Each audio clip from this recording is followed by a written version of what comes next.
This channel does not promote any violent, harmful, or illegal activities. All content provided by this channel is meant for an educational purpose only.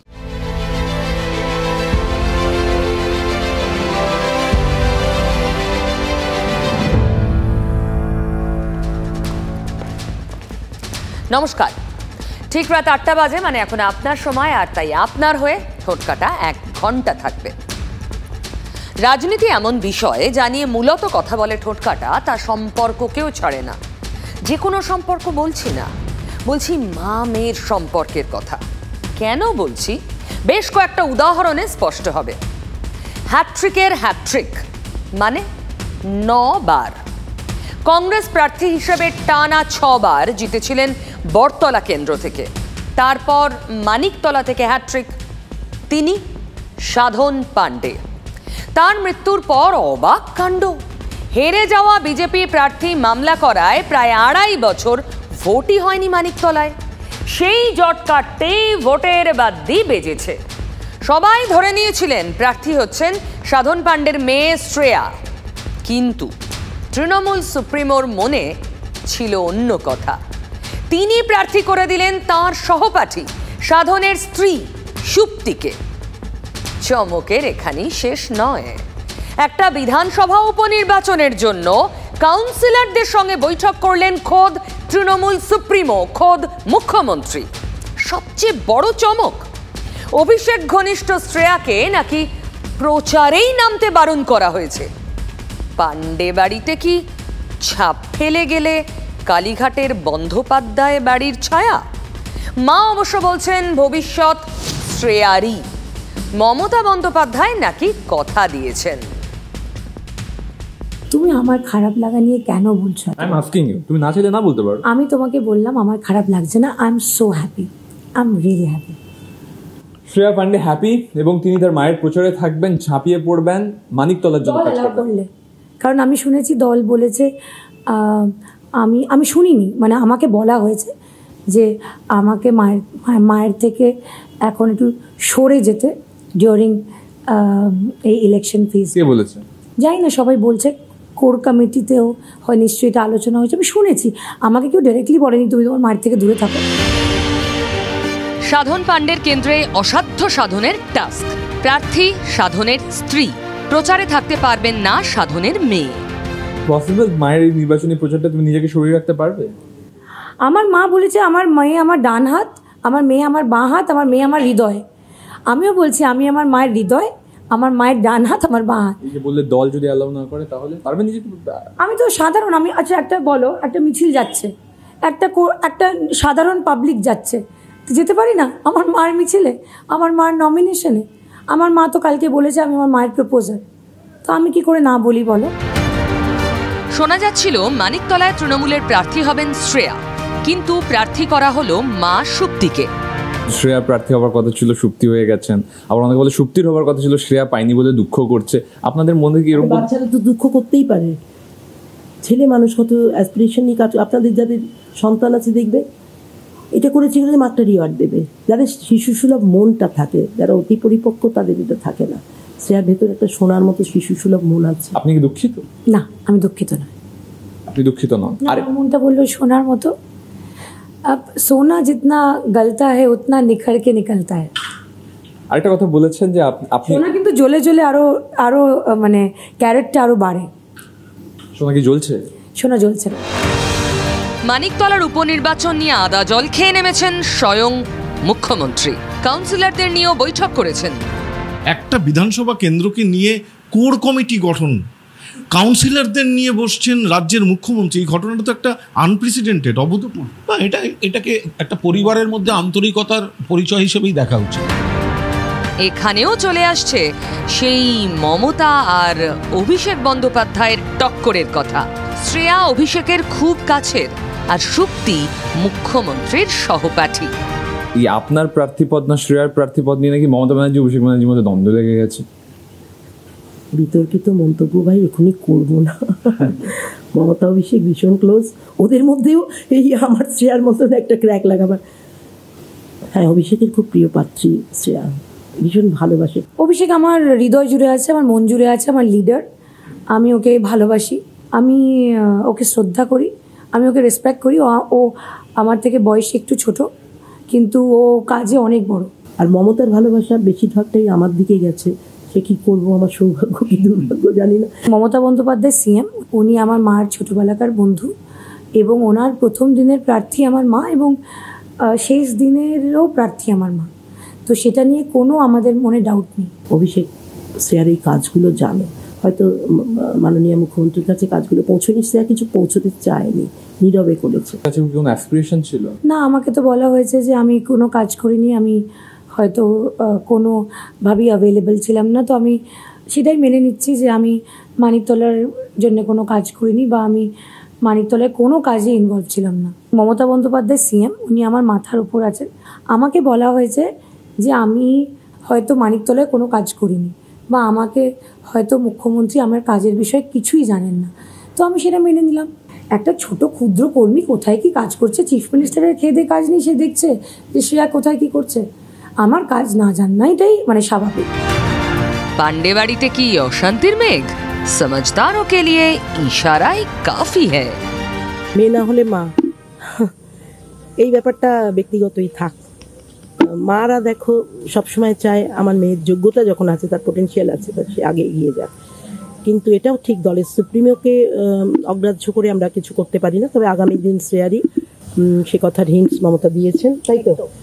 আগামী দিন শ্রেয়ারই আমি হয়তো কয়েকটা দিন সামলে দেব, কিছুদিন সামলে দেবো বলেছেন। যে 26-এরটা আমি দেখেনি, সেই সময় ডেফিনেটলি আমি বলেছি যে সেই সময় কিন্তু শ্রেয়ার কথা মাথায় রাখতে হবে।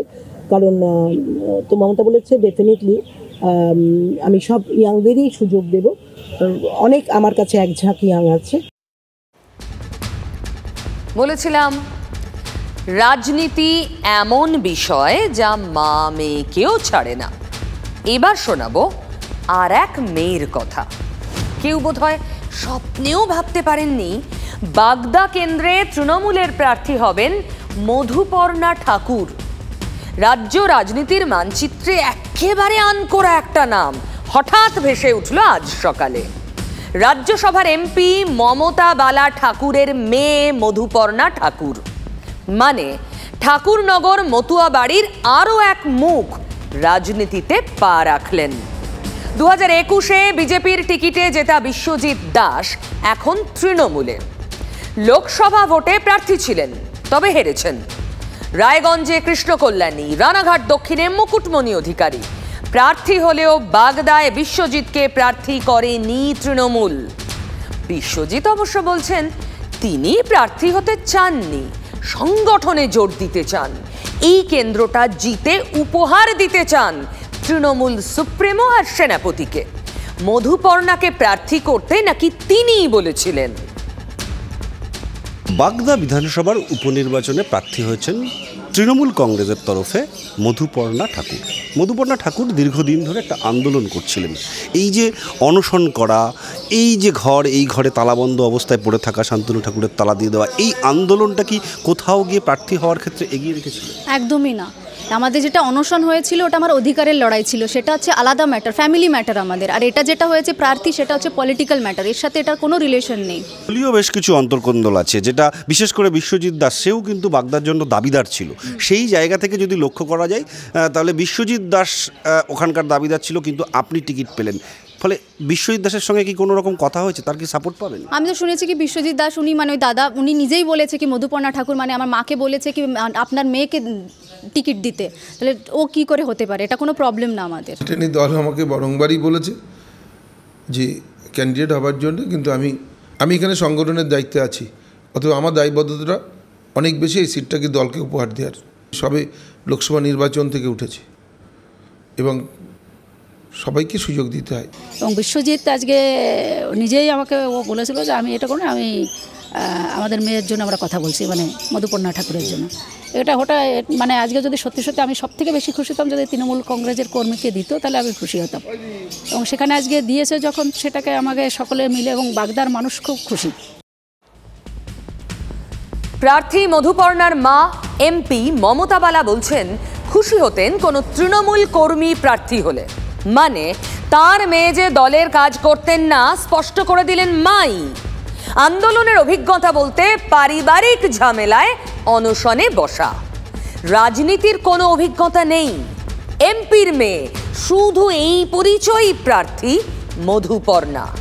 ও হ্যাঁ, আরও একটা বিষয়, ঠাকুর বাড়ির সদস্য।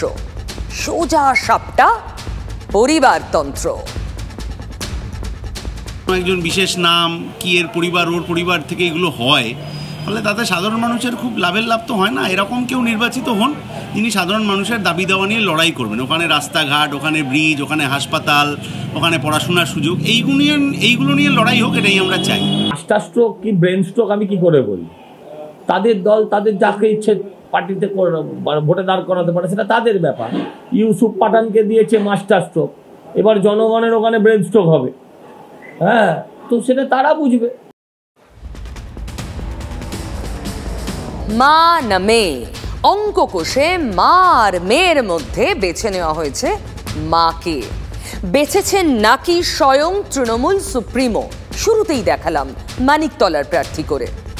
বাকি দুই আসনে অবশ্য হেরোদের ওপরই ভরসা রেখেছে দল। রায়গঞ্জে কৃষ্ণ কল্যাণী, রানাঘাট দক্ষিণে মুকুটমণি অধিকারী। এই দুই মুখ স্ক্রিনে যাদের দেখছেন, এরা দুজনেই দল বদলু, আবার পরাজিত। লোকসভার আগেই বিজেপি ছেড়ে তৃণমূলে যোগ দেন মুকুটমণি অধিকারী। রানাঘাট কেন্দ্রেই বিধানসভা ভোটে 2021-এ মুকুটমণি জিতেছিলেন বিজেপির টিকিটে। লোকসভার আগে ফুল বদলে নেন। কৃষ্ণ কল্যাণীও বিজেপির টিকিটেই জিতেছিলেন 2021-এ, পরে তৃণমূলে। কিন্তু কোন অঙ্কে এই দুই হিরোর ওপর ভরসা হলো? কেন এদের বাছা হলো? দুই পরাজিত প্রার্থী, পরাজিত সৈনিক কত ভোটে হেরেছিলেন এবার 2024-এ? আসুন দেখে নেওয়া যাক। একটা ছোট্ট হিসেব আপনাদের সামনে রেখেছি। রায়গঞ্জ কেন্দ্র প্রথমেই। রায়গঞ্জে এবার 2024-এ জয়ী হয়েছেন কার্তিক পাল, বিজেপির প্রার্থী। দ্বিতীয় স্থানে রয়েছেন কৃষ্ণ কল্যাণী। দুজনের ভোটের ব্যবধান কত? 68,197। মানে দুজনের ভোটের ব্যবধান বিরাট নয়, 70,000-এর কাছাকাছি। কিন্তু এবার যদি আমরা অন্য আরও একটি কেন্দ্র দেখি, রানাঘাট দক্ষিণ, আমি জানি না কেন এখানে শো করছে না। রানাঘাট দক্ষিণের ক্ষেত্রে ব্যবধান, মানে ভোটের ব্যবধান প্রায় 2 লাখ। রানাঘাট দক্ষিণে জিতেছেন বিজেপির হেভিওয়েট, রানাঘাট দক্ষিণ না, লোকসভা কেন্দ্রের নাম রানাঘাট, জগন্নাথ সরকার। সেখানে মুকুটমণি তৃণমূলের হয়ে লড়ে প্রায় 2 লাখ ভোটে হেরেছেন। প্রশ্ন এখানেই যে এই দুই পরাজিতকে কেন বাছা হলো? দেখুন, রায়গঞ্জের ক্ষেত্রে অনেকগুলো ফ্যাক্টর রয়েছে। কি কি ফ্যাক্টর রয়েছে? রায়গঞ্জের ক্ষেত্রে প্রথমত এই ব্যবধান খুব বিরাট নয়, যেটা রানাঘাটে অনেকটা বেশি। 1, 2, কৃষ্ণ কল্যাণীর নিজের প্রভাব রয়েছে এবং কৃষ্ণ কল্যাণী বড় ব্যবসায়ী। 3, রায়গঞ্জে বিজেপির জেতার পিছনে নাকি আসল ফ্যাক্টরের নাম ভিক্টর, কংগ্রেসের এবারে যিনি প্রার্থী ছিলেন। বিপুল সংখ্যায় মাইনরিটি ভোট নাকি তিনি কেটেছেন, তাই জয়ীর নাম হয়েছে কার্তিক পাল। কিন্তু একটু পরেই আপনাদের শোনাবো তৃণমূলের ব্যাখ্যা, যেখানে তৃণমূল খুব স্পষ্ট করে বলছে আসন বিন্যাস, বিধানসভা ভিত্তিক বিন্যাস, তার ওপরে নির্ভর করেছে সংগঠনে কেন আবার কৃষ্ণ কল্যাণীকেই বাছা হয়েছে। একটা লোকসভায় 7টা বিধানসভা থাকে। কৃষ্ণ কল্যাণী কিন্তু অনেকগুলো বিধানসভা থেকেই লিড পেয়েছেন, ফাইনালি হেরে গেলেও। সেই আশাতেই কি আবার কৃষ্ণ কল্যাণী? তাহলে মুকুটমণি কেন? মুকুটমণির ক্ষেত্রে হিসেব একটা অন্যতম ফ্যাক্টর, মতুয়া ফ্যাক্টর। মতুয়াদের একটা বড় ভোট ব্যাংক এই কেন্দ্রে রয়েছে, মানে এই বিধানসভা যেখানে উপনির্বাচন হবে, রানাঘাট দক্ষিণ। আর তাই কৃষ্ণ কল্যাণীর সঙ্গে রানাঘাটে মতুয়া মুখ মুকুটমণিকেই আবার দাঁড় করানো হলো। এই মতুয়া ফ্যাক্টরি নাকি মধুপর্ণাকেও, মানে ঠাকুর বাড়ির সদস্য হিসেবে নতুন মুখ, ঠাকুর বাড়ির আকচাকচি সরিয়ে রেখে নতুন মুখ মধুপর্ণাকেও মতুয়া ফ্যাক্টরের কথা মাথায় রেখেই দাঁড় করানো হয়েছে। তাহলে বুঝতে পারলেন তো কেন পরাজিতেই ভরসা রেখেছে তৃণমূল? কুণাল বাবুর ব্যাখ্যা শুনুন। এটা সম্পূর্ণ সাংগঠনিক ব্যাপার। দল সিদ্ধান্ত নিচ্ছেন কোন পরিস্থিতিতে লোকসভা নির্বাচনের ফল হয়েছিল, সেগুলির বিধানসভা ভিত্তিক বিন্যাস কী ছিল, তার সঙ্গে আনুষঙ্গিক কী কী ফ্যাক্টর ছিল, সমস্ত দিক দেখে বিবেচনা করে দল এই প্রার্থীর নাম ঘোষণা করেছে, যে প্রার্থীরা বিধানসভা উপনির্বাচনে জয়লাভ করতে চলেছেন।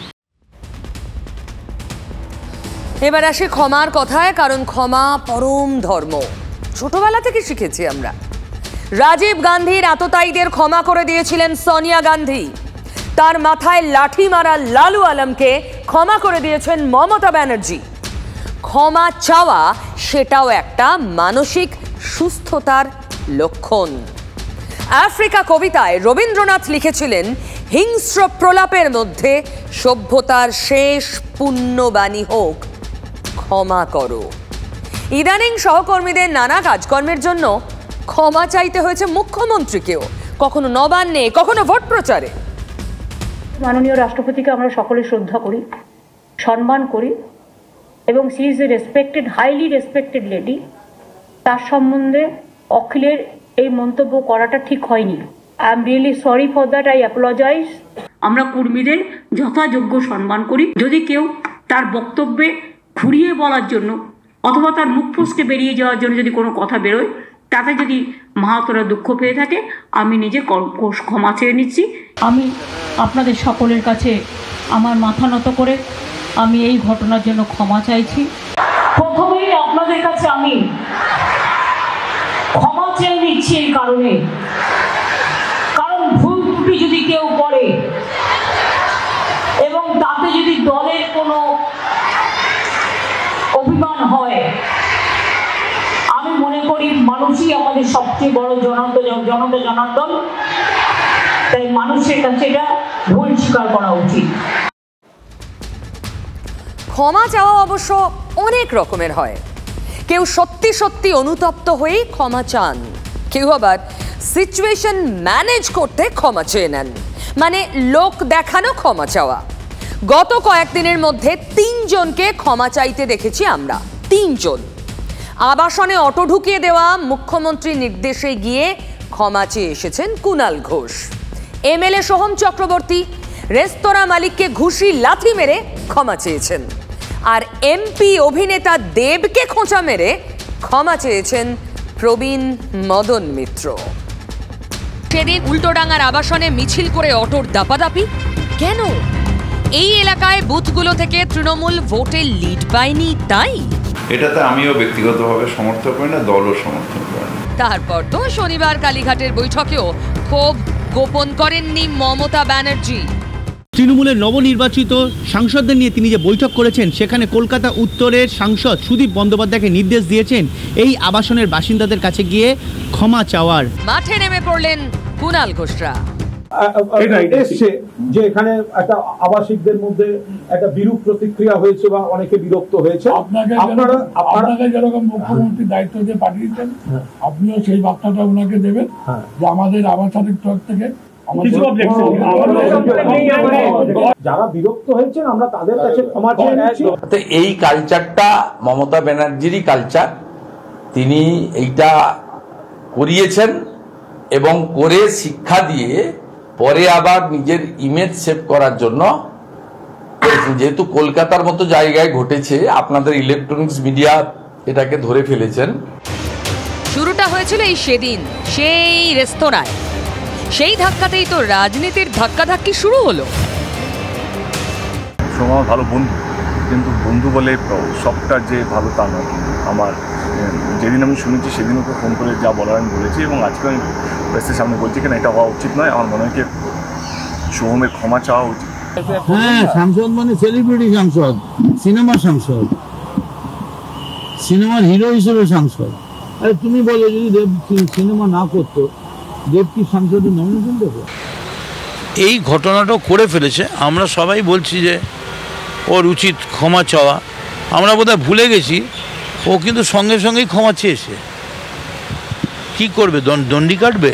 হয়তো আমার নিজেকে অনেকটা কন্ট্রোলে রাখা উচিত ছিল, কিন্তু তারপরেও তো কোথাও তো একটা রক্ত মাংসের মানুষ, কোথাও তো একটা আত্মসম্মান রয়েছে। সেইখানটা বারবার যখন আঘাত হচ্ছিল, তখন সেটা আমি আউট অফ দ্য ট্র্যাক গিয়ে সেগুলো করে ফেলি। তার জন্য আমি অনুশোচনা তো করছি, তার জন্য আমি ক্ষমা প্রার্থী। তো আমি রেকটিফাই করার চেষ্টা করেছি এবং আমি মনে করি যে ঘটনাটা খারাপ হয়েছে। সো আই এম সরি দেব, আমি না জেনে, পুরোটা না জেনে বলেছি। গরিত অপরাধ করেছে, জামিন অযোগ্য ধারায় গ্রেপ্তার করা উচিত। আপনার যেটাকে বলে সিম্পল ইনজুরি বলা যায় না, যেভাবে মেরেছেন লোকটাকে, এটা ওর লোকটার মৃত্যু হতে পারত। It's a attempt to murder, 307 লাগানোর মতো কেস। আবার মুদ্রার উল্টো পিঠও আছে। হেরে যাওয়া এলাকায় সেই রূপ দেখাচ্ছেন তৃণমূলের নেতা কর্মীরা। কোথাও পোস্টার পড়ছে, বিজেপিকে ভোট দিয়েছো, যাও সব কাজ বিজেপির লোক করে দেবে। কোথাও মন্ত্রী খোলামেলা বলছেন লক্ষ্মীর ভান্ডার, আবাস যোজনার টাকা নেবে আর বিজেপিকে ভোট দেবে। তা হবে না, তা হবে না। আমি কয়েকদিনের মধ্যে ঘোষণা করব, যারা তৃণমূলের খেয়ে, তৃণমূলের পরে, তৃণমূলের হয়ে বড় হয়েছে, যারা তৃণমূলের পঞ্চায়েত জেলা পরিষদ ভোট করেছে, যারা পঞ্চায়েত সমিতিতে আছে, এই বেঈমান বিশ্বাসঘাতকদের বিরুদ্ধে আগামী দিন মানুষ রায় দেবে। আমরা দল থেকে বিতাড়িত করে দেব। দলের লোক দলের সঙ্গে বেইমানি করলে দল ব্যবস্থা নিতেই পারে। বাঁকুড়ার এমপি কথাটা বলতেই পারেন, কিন্তু ইংরেজ বাজারের 25 নম্বর ওয়ার্ডের কুলিপাড়ায় যে পোস্টার পড়েছে তার বেলা। लिखा है आप जिसको भी जो काम करवाना है बीजेपी वाले से करवाओ। नीच पे क्या लिखा है? बीजेपी लिखा है बीजेपी को 770 वोट मिला है और टीएमसी को 185 वोट मिला है। अरे हम लोग का सोच नहीं है, जो पार्टी पॉलिसी करता है ना टीएमसी वाले, वो लोग का सोच है कि बीजेपी को वोट क्यों डाला। बोल रहा कि अगर कुछ भी काम करवाना है जाओ बीजेपी वाला से कराओ, टीएमसी वाला लड़का को मत बोलो। ऐसा करना सही नहीं है, गलत है, बहुत गलत है। কুলিপাড়ার 120 নম্বর বুথে বিজেপি পেয়েছে 760টি ভোট, তৃণমূল পেয়েছে 185টি ভোট। ইংরেজ বাজারের পুরপ্রধান কৃষ্ণেন্দু নারায়ণ চৌধুরী অবশ্য বলছেন এটা তাদের বিষয় নয়। না, আমাদের ব্যাপার না। তাহলে তো গোটা শহরেই হতো, গোটা ইংরেজ বাজার ব্লকেই হতো এই পোস্টার। কোচবিহারে সদ্য নির্বাচিত এমপি জগদীশ বসুনিয়ার অঙ্কটা খুব স্পষ্ট। আমরা এই নীতিতে বিশ্বাস করি না যে আমার গালে কেউ যদি একটা চড় মারে আমি এই পাশের গালটা হারিয়ে দিয়ে বলবো এখানেও একটা চড় মার। এইরকম রাজনীতি আমরা করি।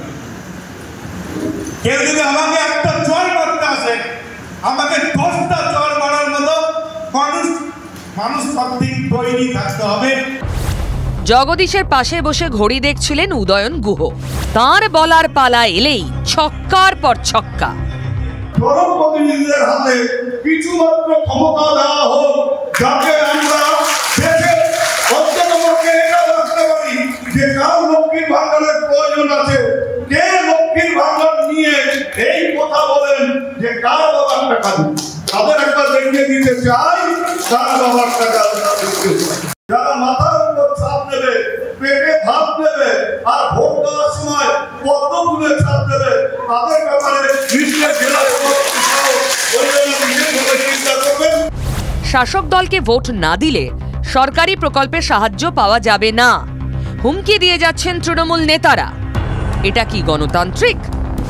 লোকসভা ভোটে গণতন্ত্রকে বাঁচাতে খুব লড়েছে তৃণমূল, তাই না?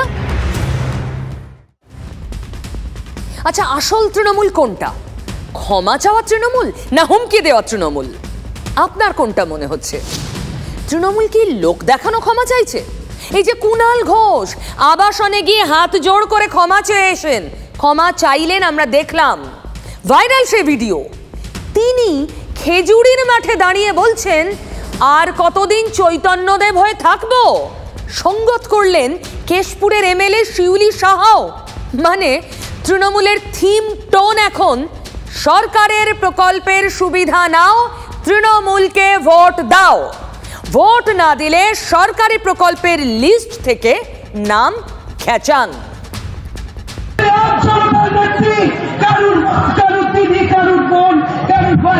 অভিভাবক হয়ে তিনি আছেন, তিনি তাই অ্যাকাউন্টে টাকা ঢুকিয়ে দিচ্ছে আর তিনি বসদের পার্টি তার টাকা নেবে আর ভোট দেবে বিজেপিকে।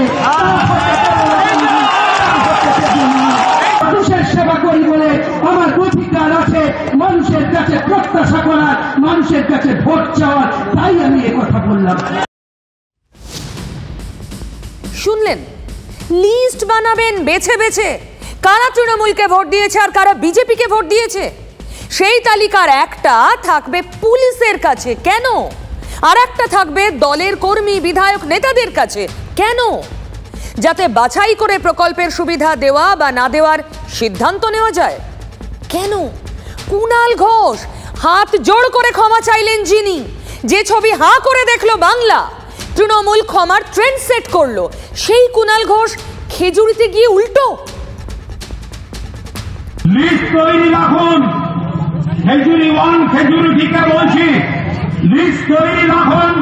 আমরা চাই না কোনো প্রতিহিংসা পরায়ণ ব্যবস্থা, কিন্তু লিস্ট দুটো জায়গায় যাবে। একটা যাবে পুলিশের কাছে আইনি ব্যবস্থার জন্য, আর একটা যাবে মন্ত্রীদের কাছে, শিউলিদের কাছে।